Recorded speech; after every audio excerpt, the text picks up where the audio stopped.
BPL card ಇರುವಂತವರಿಗೆ 5 ಲಕ್ಷದವರೆಗೆ ಚಿಕಿತ್ಸೆಗಳನ್ನ ಅವರು ಉಚಿತವಾಗಿ ಪಡೆಯುವಂತದ್ದು. ಮತ್ತೆ ಎಪಿಎಲ್ ಕಾರ್ಡ್ ಇರುವಂತವರು 1,50,000ವರೆಗೂ ಉಚಿತವಾಗಿ ಒಂದು ಸೇವೆಯನ್ನ ಪಡೆಯುವಂತದ್ದು. ಆಧಾರ್ ಕಾರ್ಡ್ ಮತ್ತೆ ಅವ್ರದ್ದು ರೇಷನ್ ಕಾರ್ಡ್ ಏನಿರುತ್ತೆ ಅದನ್ನೇ ಸ್ಕ್ಯಾನ್ ಮಾಡಿ ಈ ಒಂದು ಸೌಲಭ್ಯನ ನಾವು ಕೊಡ್ತಾ ಇದೀವಿ. ಅವರು ಹೇಗೆ ಇದು ATM ಕಾರ್ಡ್ ಇಟ್ಕೊಳ್ತೀವೋ ಆ ತರ ಕ್ಯಾರಿ ಮಾಡೋದಕ್ಕೆ ಈಸಿ ಕಾರ್ಡ್ ಎರಡೂ ಇರುತ್ತೆ. ಅದರಲ್ಲಿ ಅಬಾ ID ನಂಬರ್ ಅಂತಾನು ಇರುತ್ತೆ, ಈ ABPMJ ಕಾರ್ಡ್ ನಂಬರ್ ಸಹ ಇರುತ್ತೆ. ಬೆನಿಫಿಷರಿ ಲಾಗಿನ್ ಅಲ್ಲಿ ನಾವೇ ನಮ್ಮ ಕಾರ್ಡ್ ನಾವೇ ಮಾಡ್ಕೊಳ್ಳುವಂತ. ಆಯುಷ್ಮಾನ್ ಭಾರತ್, ಪ್ರಧಾನ ಮಂತ್ರಿ ಜನ್ ಆರೋಗ್ಯ ಯೋಜನಾ, ಚೀಫ್ ಮಿನಿಸ್ಟರ್ಸ್ ಆರೋಗ್ಯ ಕರ್ನಾಟಕ. ಹಳೇದ್ ಏನ್ ಕಾರ್ಡ್ ಇತ್ತು, ABRK ಕಾರ್ಡ್ ಎಲ್ಲ ಹೇಳ್ತಾರೆ, ಅದ್ಯಾವುದು ಇಲ್ಲ ಈಗ ಚಾಲ್ತಿಲಿ. ಹತ್ರ ಇದೆ, ನಮ್ಮ ಹತ್ರ ಇದೆ ಅಂತ ಅದಲ್ಲ. ಸೊ ಜನರಿಗೆ ಇದೊಂದು ಮಾಹಿತಿ ಮುಟ್ಟೋ ತರ ಎಲ್ಲರೂ ತಿಳಿಸ್ಕೊಡಿ. ಯಶಸ್ವಿನಿ ಕಾರ್ಡ್ ಅಂತ ಏನು ಇಲ್ಲ ಸರ್, ಈ ಕಾರ್ಡ್ ಮಾತ್ರ ಇರೋದು. ಇದು assurance scheme, it is not insurance scheme. ಇಲ್ಲಿ ಏನು ಪ್ರೀಮಿಯಂ ಅಂತ ಏನು ಕಟ್ಟಂಗಿಲ್ಲ, ಇದು ಫ್ರೀ ಕಾರ್ಡ್ ಸರ್.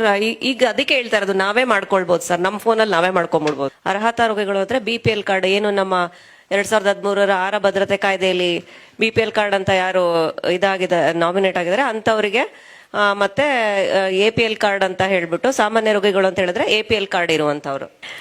ಸೊ ಇದು BPL ಕಾರ್ಡ್ ಇರುವಂತವರಿಗೆ 5 ಲಕ್ಷದವರೆಗೆ ಚಿಕಿತ್ಸೆಗಳನ್ನ ಅವರು ಉಚಿತವಾಗಿ ಪಡೆಯುವಂತದ್ದು. ಮತ್ತೆ APL ಕಾರ್ಡ್ ಇರುವಂತವರು 1,50,000ವರೆಗೂ ಉಚಿತವಾಗಿ ಒಂದು ಸೇವೆಯನ್ನ ಪಡೆಯುವಂತದ್ದು. ಇದರಲ್ಲಿ 30% ಅಷ್ಟು ಸರ್ಕಾರ ಅನುದಾನವನ್ನ ಭರಿಸುತ್ತೆ, ಉಳಿದ 70% ಫಲಾನುಭವಿನೇ ಭರಿಸಬೇಕಾಗುತ್ತೆ. ನೆಕ್ಸ್ಟ್ ಸಾರಿ. ಸೊ ಇದು ಹೇಗೆ ನಾವು ಈ ಕಾರ್ಡ್ನ ಪಡ್ಕೊಳ್ಬೇಕು ಅಂತ ಹೇಳಿದ್ರೆ, ಹತ್ತಿರದ ಹಾಸ್ಪಿಟ್ಲು ನಮ್ಮ ಸರ್ಕಾರಿ ಆಸ್ಪತ್ರೆಗೆ ಹೋಗ್ಬೇಕು. ಅವ್ರು ಹೋಗುವಾಗ ಜೊತೆಗೆ ಅವ್ರದ್ದು ಆಧಾರ್ ಕಾರ್ಡ್ ಮತ್ತೆ ರೇಷನ್ ಕಾರ್ಡ್ನ ತಗೊಂಡು ಹೋಗ್ಬೇಕಾಗತ್ತೆ. ಇದು ಅಲ್ಲಿ ಹೋಗಿ ನಮ್ಮ ಒಂದು CHOs ಆಗ್ಲಿ, PHCOs ಆಗ್ಲಿ ಅಥವಾ ಮೆಡಿಕಲ್ ಆಫೀಸರ್ಸ್ ಆಗ್ಲಿ ಯಾರೇ ಇದ್ರು ಅದನ್ನ ತೋರಿಸ್ದಿದ್ದಂಗೆ ಇದರಲ್ಲಿ ನಿಮ್ಗೆ ರಿಜಿಸ್ಟರ್ ಮಾಡಿ ಈ ಕಾರ್ಡ್ನ ಒಂದು ಮಾಡ್ಕೊಳ್ಳೋದಕ್ಕೆ ವ್ಯವಸ್ಥೆ ಮಾಡಿ ಕೊಡ್ತಾರೆ. ಇದು ಈ ಆಯುಷ್ಮಾನ್ ಭಾರತ ಇದು ಪಡೆಯೋ ವಿಧಾನ ಹೇಗೆ ಅಂತ ಹೇಳಿದ್ರೆ, ಇದನ್ನ ಹೇಗೆ ಈ ಸೌಲಭ್ಯನ ಪಡ್ಕೋಬೇಕು ಅಂತ ಹೇಳಿದ್ರೆ, ಹುಷಾರಿಲ್ಲದೆ ಇರುವಂತ ರೋಗಿ ತನ್ನ ಹತ್ತಿರದ ಸರ್ಕಾರಿ ಆಸ್ಪತ್ರೆಗೆ ಹೋಗ್ಬೇಕಾಗತ್ತೆ. ಈಗ ಸರ್ ಏನ್ ಎಕ್ಸ್ಪ್ಲೈನ್ ಮಾಡಿದ್ರು, 2A2B 3A4A ಅಂತ ಹೇಳ್ಬಿಟ್ಟು, ಅಂದ್ರೆ ಏನು ಪ್ರಥಮ ಹಂತದ ಚಿಕಿತ್ಸೆ, ಸೆಕೆಂಡರಿ ಕಾಂಪ್ಲೆಕ್ಸ್, ಇದು ಟರ್ಷರಿ ಮತ್ತೆ ಎಮರ್ಜೆನ್ಸಿ ಸರ್ವಿಸ್ ಅಂತ ಏನ್ ನಾವು ಹೇಳ್ತೀವಿ, ಇದನ್ನ ಫಸ್ಟ್ ಅವರು ಹತ್ತಿರದ ಪ್ರಾಥಮಿಕ ಆರೋಗ್ಯ ಕೇಂದ್ರಕ್ಕೆ ಹೋಗ್ಬೇಕಾಗತ್ತೆ. 2A ಪ್ರೊಸೀಜರ್ಸ್ ಅಂದ್ರೆ ಏನು, ಸಿಂಪಲ್ ಪ್ರೊಸೀಜರ್ಸ್, ಅದು ನಮ್ಮ ಒಂದು PHC ಲೆವೆಲ್ ಅಲ್ಲೇ ಆಗುವಂತಹದ್ದು. ನೆಕ್ಸ್ಟ್ ಒಂದು ಏನಂತ ಹೇಳಿದ್ರೆ ದ್ವಿತೀಯ ಹಂತದ್ದು ಅಂತ ಹೇಳಿದ್ರೆ, ತೃತೀಯ ಹಂತದ್ದು ಇದು ನಮ್ಮ ಸರ್ಕಾರಿ ಆಸ್ಪತ್ರೆಯಲ್ಲಿ ಲಭ್ಯವಿದ್ದಲ್ಲಿ ಅಲ್ಲೇ ಚಿಕಿತ್ಸೆ ನೀಡಲಾಗುತ್ತೆ. ಅಲ್ಲಿ ಲಭ್ಯ ಇಲ್ಲ ಅಂತ ಹೇಳಿದ್ರೆ ಅದನ್ನ ನಾವು ಪ್ರೈವೇಟ್ ಹಾಸ್ಪಿಟಲ್ ಏನ್ ನಮ್ಮ ಜೊತೆ ಎಂಪ್ಯಾನಲ್ಮೆಂಟ್ ರಿಜಿಸ್ಟರ್ ಮಾಡ್ಕೊಂಡಿರ್ತಾರೆ ಅವರಿಗೆ ರೆಫರ್ ಮಾಡ್ಕೊಡಲಾಗುತ್ತೆ. ಅಲ್ಲಿಂದ ರೆಫರ್ ಮಾಡುವಾಗ ರೋಗಿ ಅವನು ಇಷ್ಟಪಡುವಂತ ಹಾಸ್ಪಿಟ್ಲಿಗೆ ಹೋಗುವಂತದ್ದು, ನಮ್ಮ ಕಡೆಯಿಂದ ಯಾವುದು ಅವರಿಗೆ ಒಂದು ಫೋರ್ಸ್ ನ ಮಾಡುವಂತಹದ್ದು ಇರೋದಿಲ್ಲ. ಮತ್ತೆ ಈ ತುರ್ತು ಚಿಕಿತ್ಸೆ ಅಂತ ಏನ್ ಹೇಳ್ತೀವಿ, ಇದಕ್ಕೆ ಯಾವುದೇ ರೆಫರಲ್ ನ ಅಗತ್ಯ ಇರೋದಿಲ್ಲ. ಇವರು ಸ್ಟ್ರೈಟ್ ಅವೇ ಅವ್ರು ಇಷ್ಟ ಬಂದಂತ ನಮ್ಮ ನೋಂದಾಯಿತ ಆಸ್ಪತ್ರೆಗಳಿಗೆ, ಖಾಸಗಿ ಆಗ್ಬಹುದು ಸರ್ಕಾರಿ ಆಸ್ಪತ್ರೆಗೆ ಆಗ್ಬಹುದು, ಅವ್ರು ಹೋಗಿ ಚಿಕಿತ್ಸೆಯನ್ನ ಪಡೆದುಕೊಳ್ಬಹುದು. ನೆಕ್ಸ್ಟ್ ಇದು ಆಗ್ಲೇ ಸರ್ ಏನ್ ಹೇಳಿದ್ರು, ಇದು ದ್ವಿತೀಯ ಹಂತದ ಇದು ಏನು ಚಿಕಿತ್ಸೆ ಇದೆ 294 ಇದೆ. ಇದು ನಮ್ಮ ಸರ್ಕಾರಿ ಆಸ್ಪತ್ರೆಯಲ್ಲಿ ಮಾತ್ರ ಪಡೆಯುವಂತಹದ್ದು. ನೆಕ್ಸ್ಟ್ ಬಂದು ಇನ್ನು 2B ಅಂತ ಏನ್ ಹೇಳ್ತೀವಿ, ಈ ಚಿಕಿತ್ಸೆ ಬಂದು 251 ಇರುತ್ತೆ. ಇದು ನಮ್ಮ ಸರ್ಕಾರಿ ಆಸ್ಪತ್ರೆಯಲ್ಲಿ ಲಭ್ಯ ಇಲ್ಲದೆ ಇದ್ರೆ ಮಾತ್ರ ನಾವು ನಮ್ಗೆ ನೋಂದಾಯಿತ ಖಾಸಗಿ ಆಸ್ಪತ್ರೆಗಳಿಗೆ ರೆಫರಲ್ ಮಾಡುವಂತಹದ್ದು. ತೃತೀಯ ಹಂತದ್ದು ಅಂತ ಹೇಳಿದ್ರೆ 935 ಪ್ರೊಸೀಜರ್ಸ್ ಇರುತ್ತೆ. ಇದನ್ನು ಅಷ್ಟೇ ಸರ್ಕಾರಿ ಆಸ್ಪತ್ರೆಯಲ್ಲಿ ಚಿಕಿತ್ಸೆ ಲಭ್ಯ ಇಲ್ಲದೆ ಇದ್ರೆ ಮಾತ್ರ ನಮ್ಮ ಖಾಸಗಿ ಆಸ್ಪತ್ರೆ ನೋಂದಾಯಿತ ಆಸ್ಪತ್ರೆಗೆ ರೆಫರಲ್ ಪಡೆಯುವಂತಹದ್ದು. ತುರ್ತು ಚಿಕಿತ್ಸೆ ಏನ್ 170 ಪ್ರೊಸೀಜರ್ಸ್ ಇದೆ, ಇದನ್ನ ನೇರವಾಗಿ ಪೇಷಂಟ್ ಯಾವುದೇ ನೋಂದಾಯಿತ ಆಸ್ಪತ್ರೆಗೆ ಹೋಗಿ ಫ್ರೀ ಆಗಿ ಚಿಕಿತ್ಸೆಯನ್ನ ಪಡೆಯುವಂಥದ್ದು. ಇದಕ್ಕೆ ರೆಫರಲ್ ನ ಅಗತ್ಯ ಇರೋದಿಲ್ಲ. ಸೊ ಟೋಟಲ್ ಆಗಿ 1650 ಪ್ರೊಸೀಜರ್ ಈ ಸ್ಕೀಮ್ ಅಂಡರ್ ಫ್ರೀ ಆಗಿ ಸಿಗುತ್ತೆ. ಇನ್ನ ನೆಕ್ಸ್ಟ್ ಅಂತ ಹೇಳಿದ್ರೆ, ರೋಗಿಗಳು ಹೇಗೆ ರೆಫರಲ್ ಪಡೆಯೋದು, ಇದು ಪಡೆಯೋದು ಹೇಗೆ ಅಂತ ಹೇಳ್ಬೋದು. ನಮ್ಗೆ ಇದು ರೆಫರಲ್ ಎಲ್ಲ ತಗೊಂಡೋಗ್ಬೇಕು, ಕಷ್ಟ ಆಗುತ್ತೆ, ಸ್ಲೋ ಆಗುತ್ತೆ ಅಂತ ಆ ತರ ಅವಶ್ಯಕತೆ ಏನು ಇರೋದಿಲ್ಲ. ಇವಾಗ ತುಂಬಾ ಈಸಿಯಾಗಿ ಮಾಡ್ಕೊಟ್ಟಿದ್ದಾರೆ. ಇದು ಆನ್ಲೈನ್ ಅಲ್ಲೇನೆ ರೆಫರಲ್ ನಾವು ಮಾಡುವಂತದ್ದು ಇವಾಗ ಪ್ರಾವಿಷನ್ ಮಾಡಿದ್ದಾರೆ. ಅಲ್ಲಿ ಆ ಹತ್ತಿರದ ಆ PHC ಆ ಪ್ರಾಥಮಿಕ ಆರೋಗ್ಯ ಕೇಂದ್ರಕ್ಕೆ ಅಥವಾ ಆ ಪೇಷಂಟ್ ಏನಿರ್ತಾನೆ ಅವನಿಗೆ ಹತ್ತಿರದ ಹಾಸ್ಪಿಟ್ಲ್ಗಳು ತೋರಿಸುತ್ತೆ. ಅದು ಅದರಲ್ಲಿ ಆ ಪೇಷಂಟ್ ಯಾವ ಹಾಸ್ಪಿಟ್ಲ್ ಬೇಕೋ ಅದನ್ನ ಚೂಸ್ ಮಾಡ್ಕೊಂಡು ಅಲ್ಲಿಗೆ ರೆಫರಲ್ ನ ಬರ್ಸ್ಕೊಂಡು ತಗೊಂಡು ಹೋಗುವಂತದ್ದು. ನೆಕ್ಸ್ಟ್ ಇದು ಆರೋಗ್ಯ ಕಾರ್ಡ್ ಇಲ್ದಿದ್ರು ಚಿಕಿತ್ಸೆ ಒದಗಿಸಲಾಗತ್ತಾ ಅಂತ ಒಂದು ಪ್ರಶ್ನೆ. ಇದು ಏನಪ್ಪಾ ಅಂತ ಹೇಳಿದ್ರೆ ಆಕ್ಚುಲಿ ಆಯುಷ್ಮಾನ್ ಭಾರತ್ ಕಾರ್ಡ್ ಇವಾಗ ನಮಗೆ ಸೃಜನೆ ಮಾಡ್ಕೊಳ್ಬೇಕು, ಅದು ಕಾರ್ಡ್ ತಗೊಳ್ಬೇಕು ಅಂತ ಹೇಳಿದೀವಿ. ಆದ್ರೆ ಈಗ ಇನ್ನು ಎಲ್ಲಾರ್ಗು ನಾವು ಈ ಕಾರ್ಡ್ನ ಪ್ರೊವೈಡ್ ಮಾಡಿಲ್ದೇ ಇರೋ ಒಂದು ಕಾರಣಕ್ಕೋಸ್ಕರ ಈ ಕಾರ್ಡ್ ಇಲ್ಲದೆ ಹೋದ್ರೂ ನಾವು ಅವ್ರದ್ದು ಒಂದು ಆಧಾರ್ ಕಾರ್ಡ್ ಮತ್ತೆ ಅವ್ರದ್ದು ರೇಷನ್ ಕಾರ್ಡ್ ಏನಿರುತ್ತೆ ಅದನ್ನೇ ಸ್ಕ್ಯಾನ್ ಮಾಡಿ ಈ ಒಂದು ಸೌಲಭ್ಯನ ನಾವು ಕೊಡ್ತಾ ಇದ್ದೀವಿ.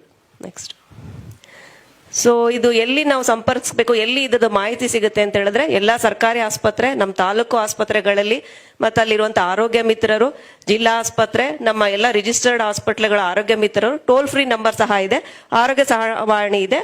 ಅಲ್ಲ ಅಂತ ಹೇಳಿದ್ರೆ ನಮ್ದು ಒಂದು ಆ ಲಿಂಕ್ ಸಹ ಇದೆ, ಆರೋಗ್ಯ ಕರ್ನಾಟಕ government.in.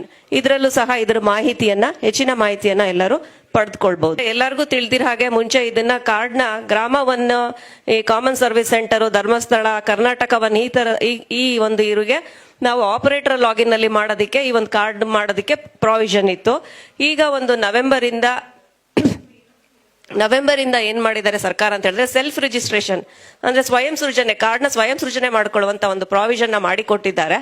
ಅದ್ರದ್ದು ಲಿಂಕ್ ಅದು, ಆ ಲಿಂಕ್ ಅಲ್ಲಿ ಹೋದ್ರೆ ಈ ತರ ಬೆನಿಫಿಷಿಯರಿ ಅನ್ನೋ ಒಂದು ಇದನ್ನ ನೀವು ಮಾಡ್ಕೊಳ್ಬೇಕಾಗತ್ತೆ. ಬೆನಿಫಿಷರಿ ಲಾಗಿನ್ ಅಲ್ಲಿ ಹೋಗಿ ಈ ಕಾರ್ಡ್ನ ಸ್ವಯಂ ನೀವೇ ಇದನ್ನ ಮಾಡ್ಕೊಳ್ಳುವಂತದ್ದು.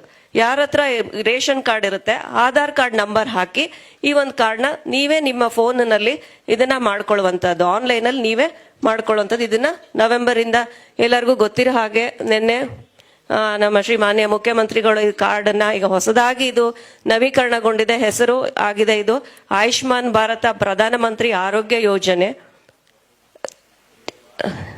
ಚೀಫ್ ಮಿನಿಸ್ಟರ್ಸ್ ಆರೋಗ್ಯ ಕರ್ನಾಟಕ ಅಂತ ಹೇಳ್ಬಿಟ್ಟು ಕಾರ್ಡ್ದು ಹೆಸರು ಹೊಸದಾಗಿ ನವೀಕರಣಗೊಂಡಿದೆ. ABPMJY CMS ARK ಕಾರ್ಡ್ ಅಂತ ಹೇಳ್ಬಿಟ್ಟು ನಿನ್ನೆ ಮಾನ್ಯ ಮುಖ್ಯಮಂತ್ರಿಗಳು ಇದನ್ನ ಲಾಂಚ್ ಮಾಡಿದ್ದಾರೆ. ಸೊ ಇದನ್ನ ಇವಾಗ ನಾವು ಸ್ವಯಂ ಸೃಜನೆ ಮಾಡ್ಕೊಳ್ಬಹುದು, ನಾವೇ ಮಾಡ್ಕೊಳ್ಳುವಂಥದ್ದು. ಆ ಲಾಗಿನ್ ಇದನ್ನ ನಾನಲ್ಲಿ ಶೇರ್ ಮಾಡಿದ್ದೀನಿ. This is flow chart. ಅಲ್ಲಿ ಹೋಗ್ತಿದ್ದಂಗೆ ನೀವೇ ಈ ಕಾರ್ಡ್ನೆಲ್ಲ ಮಾಡ್ಕೊಳ್ಬಹುದು. ಮೈಸೂರಿನಲ್ಲಿ ನಾವು ಈಗಾಗಲೇ ಎಲ್ಲ ಕಾಲೇಜಸ್ಸು, ಸ್ಕೂಲ್ ಮಕ್ಕಳಿಗೆ ಮತ್ತೆ ಫ್ಯಾಕ್ಟ್ರಿ ವರ್ಕರ್ಸ್ಗೆಲ್ಲ ಇದ್ರ ಬಗ್ಗೆ ಈಗಾಗಲೇ ತರಬೇತಿಯನ್ನು ನೀಡಿ ಅಲ್ಲೇ ಕಾರ್ಡ್ ಸೃಜನೆ ಸಹ ಮಾಡ್ತಾ ಇದ್ದೀವಿ. ಸೊ ಇದನ್ನ ಒಂದು ದಯವಿಟ್ಟು ಉಪಯೋಗ ಮಾಡ್ಕೊಳ್ಳಿ. ಜನರ ತನಕ ಇದು ನಾವೇ ಕಾರ್ಡ್ನ ಮಾಡ್ಕೋಬಹುದು. ನಾವು ಅಲ್ಲಿ ಗ್ರಾಮ ಒನ್ಗೆ ಹೋಗ್ಬೇಕು, ಇನ್ನೊಂದಕ್ಕೆ ಹೋಗ್ಬೇಕು ಅನ್ನೋ ಅವಶ್ಯಕತೆ ಇರೋದಿಲ್ಲ. ಏನು ಆಧಾರ್ ಕಾರ್ಡ್ ನಾವು ಆನ್ಲೈನಲ್ಲಿ ಮಾಡ್ಕೊಳ್ಬಹುದು, ಅದೇ ತರ ಇದನ್ನು ಮಾಡ್ಕೊಳ್ಬಹುದು. ಸೊ ಇದನ್ನ ಎಲ್ಲ ಜನರಿಗೂ ಮುಟ್ಟೋ ತರ ತಿಳಿಸಿ, ಅವರು ಹೇಗೆ ಇದು ATM ಕಾರ್ಡ್ ಇಟ್ಕೊಳ್ತೀವೋ ಆ ತರ ಕ್ಯಾರಿ ಮಾಡೋದಕ್ಕೆ ಈಸಿ ಕಾರ್ಡ್ ಎರಡೂ ಇರುತ್ತೆ. ಅದರಲ್ಲಿ ಅಬಾ ID ನಂಬರ್ ಅಂತಾನು ಇರುತ್ತೆ, ಈ ABPMJ ಕಾರ್ಡ್ ನಂಬರ್ ಸಹ ಇರುತ್ತೆ. ಅಬಾ ID ಅಂತ ಹೇಳಿದ್ರೆ ಹೆಲ್ತ್ ಅಕೌಂಟ್, ಅದು ಪೇಷಂಟ್ಸ್ದು ಹೆಲ್ತ್ ಡೀಟೇಲ್ಸ್ನ ಅದರಲ್ಲಿ ಸೇವ್ ಮಾಡಿ ಇಟ್ಕೊಳ್ಬಹುದು. ಸೊ ದಟ್ ಪೇಷಂಟ್ ಇನ್ ಮುಂದೆ ಈ ಒಂದು ಕಾರ್ಡ್ನ ತಗೊಂಡೋದ್ರೆ ಸಾಕು, ಅವನು ಯಾವನ ಒಂದು ಏನೊಂದು ಸ್ಕ್ಯಾನಿಂಗ್ ರಿಪೋರ್ಟ್ ಆಗಲಿ, ಅವನ ಪ್ರಿಸ್ಕ್ರಿಪ್ಷನ್ ಆಗಲಿ ತಗೊಂಡು ಹೋಗುವಂಥದ್ದು ಇರೋದಿಲ್ಲ. ಅದನ್ನ ಆ ಕಾರ್ಡಲ್ಲಿ ಹೋಗಿ ಅವನ ನಂಬರ್ ಕೊಟ್ರೆ ಆ ನಂಬರ್ನ ಹಾಕ್ತಿದ್ದಂಗೆನೆ ಅವನ ಡೀಟೇಲ್ಸ್ ಅಲ್ಲಿ ಓಪನ್ ಆಗುತ್ತೆ. ಈಗ ಸದ್ಯಕ್ಕೆ ಇದು ಡಿಸ್ಟ್ರಿಕ್ಟ್ ಹಾಸ್ಪಿಟ್ಲು, ಕೇರ್ ಹಾಸ್ಪಿಟ್ಲು, ಚಲ್ವಾಂಬ ಇಲ್ಲೆಲ್ಲ ಇದೇ ರೀತಿಯಲ್ಲಿ ಆನ್ಲೈನಲ್ಲಿ ಈ ಹಾಸ್ಪಿಟಲ್ ಆಗಿದೆ.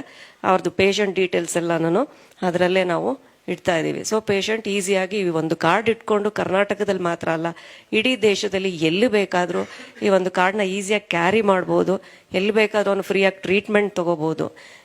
ಮತ್ತೆ ಬಡವರಿಗೆ, ಇವ್ರಿಗೆಲ್ಲ ಮಧ್ಯಮ ವರ್ಗದವರಿಗೆ ಅಥವಾ ಲೋ ಮಿಡಲ್ ಕ್ಲಾಸ್ ಏನು ಹೇಳ್ತೀವಿ ಅವ್ರಿಗೆ ಈ ಒಂದು ಉಪಯೋಗ ಪಡ್ಕೊಳ್ಬಹುದು. ಇದನ್ನ ದಯವಿಟ್ಟು ಎಲ್ಲರಿಗೂ ಮುಟ್ಟೋ ಥರ ತಿಳಿಸ್ಕೊಡಿ. ಸೊ ಇದು ಇವಾಗ ಸೆಲ್ಫ್ ರಿಜಿಸ್ಟ್ರೇಷನ್ ಆಗಿದೆ. ಬೆನಿಫಿಷರಿ ಲಾಗಿನ್ ಅಲ್ಲಿ ನಾವೇ ನಮ್ಮ ಕಾರ್ಡ್ನ ನಾವೇ ಮಾಡ್ಕೊಳ್ಳುವಂಥದ್ದು. ಸೊ ಈ ಥರ ಬರುತ್ತೆ ಕಾರ್ಡು. ನೋಡ್ಬೋದು ನೀವು, ಆಯುಷ್ಮಾನ್ ಭಾರತ್ ಪ್ರಧಾನಮಂತ್ರಿ ಜನ್ ಆರೋಗ್ಯ ಯೋಜನಾ, ಚೀಫ್ ಮಿನಿಸ್ಟರ್ಸ್ ಆರೋಗ್ಯ ಕರ್ನಾಟಕ. ಅಲ್ಲಿ 2 ನಂಬರ್ ಬರ್ತದೆ, ಈ ಕಡೆ ಅಬಾ ID ನಂಬರ್ ಬರ್ತಾ ಇದೆ, ಆ ಕಡೆ ABPMJY ನಂಬರ್ ಬರ್ತಾ ಇದೆ. ಸೊ ಹಳೇದು ಏನು ಕಾರ್ಡ್ ಇತ್ತು, ABRK ಕಾರ್ಡ್ ಎಲ್ಲ ಹೇಳ್ತಾರೆ, ಅದ್ಯಾವುದು ಇಲ್ಲ ಈಗ ಚಾಲ್ತಿಲಿ. ನಮ್ಮ ಹತ್ರ ಇದೆ ಅಂತ ಅದಲ್ಲ. ಸೊ ಜನರಿಗೆ ಇದೊಂದು ಮಾಹಿತಿ ಮುಟ್ಟೋ ತರ ಎಲ್ಲರೂ ತಿಳಿಸ್ಕೊಡಿ. ಯಶಸ್ವಿನಿ ಕಾರ್ಡ್ ಅಂತ ಏನು ಇಲ್ಲ ಸರ್, ಈ ಕಾರ್ಡ್ ಮಾತ್ರ ಇರೋದು. ಇದು assurance scheme, it is not insurance scheme. ಇಲ್ಲಿ ಏನು ಪ್ರೀಮಿಯಂ ಅಂತ ಏನು ಕಟ್ಟಂಗಿಲ್ಲ, ಇದು ಫ್ರೀ ಕಾರ್ಡ್. ಅದ್ಯಾವುದು ಇಲ್ಲ ಈಗ, ಎಲ್ಲಾನು ಇದಕ್ಕೇನೆ ಇದು ಮಾಡಿದ್ದಾರೆ. ಸೊ ಇದನ್ನೇ ಮಾಡಿಸ್ಕೊಳ್ಳೋದಕ್ಕೆ ಹೇಳಿ ಸರ್. ಈಗ ಅದಕ್ಕೆ ಹೇಳ್ತಾ ಇರೋದು, ನಾವೇ ಮಾಡ್ಕೊಳ್ಬಹುದು ಸರ್, ನಮ್ಮ ಫೋನಲ್ಲಿ ನಾವೇ ಮಾಡ್ಕೊಂಡ್ಬಿಡ್ಬೋದು. PDF ಅಲ್ಲಿ ಇಟ್ಕೋಬಹುದು, ಇಲ್ಲ ಅದನ್ನೇ ಪ್ರಿಂಟ್ ತೆಗೆದು ಇಟ್ಕೋಬಹುದು. ಅಲ್ಲ ಬರುತ್ತೆ ಅಂತ ಹೇಳಿದ್ರು, ಅದೇ ಗ್ರಾಮವನ್ನವರೆಲ್ಲ ಮಾಡಿದ್ರು. ಏನೋ ಕಾರಣಾಂತರಗಳಿಂದ ಅದು ಅವ್ರು ಇಶ್ಯೂ ಮಾಡಕ್ ಆಗ್ಲಿಲ್ಲ. ಅವ್ರದ್ದು ಆಪರೇಟರ್ ಲಾಗಿನ್ ಎಲ್ಲ ಪ್ರಾಬ್ಲಮ್ ಆಯ್ತದು. ಸೊ ಹಾಗಾಗಿ ಈಗ ಸ್ವಯಂ ಸೃಜನೆ ಮಾಡ್ಕೊಟ್ಟಿರೋದನ್ನ ಸೆಲ್ಫ್ ರಿಜಿಸ್ಟ್ರೇಷನ್ ಆ ಪೇಷಂಟ್ ಅಲ್ಲೇ ಮಾಡ್ಕೋಬಹುದು. ಸರ್ ಈಗ ಏನ್ ತೊಂದರೆ ಇಲ್ಲ, ಆಧಾರ್ ಕಾರ್ಡ್ನ ತಗೊಂಡು ನಮ್ಮ ಹಾಸ್ಪಿಟ್ಲಿಗೆ ಹೋದ್ರೆ ಅಲ್ಲೇನೆ ಅದನ್ನ ನಂಬರ್ ಓಪನ್ ಮಾಡಿ ಅದು ಕಾರ್ಡ್ ಆಗಿರುತ್ತೆ, ಅದನ್ನ ತೆಗೆದುಕೊಡ್ತಾರೆ ಸರ್. ತೆಗೆದುಕೊಡ್ತಾರೆ. ಆಧಾರ್ ಕಾರ್ಡ್ ತಗೊಂಡು, ಆಧಾರ್ ಕಾರ್ಡ್ ಇಲ್ಲ ಅಂದ್ರೆ ಅಟ್ಲೀಸ್ಟ್ BPL ಕಾರ್ಡ್ ಅದು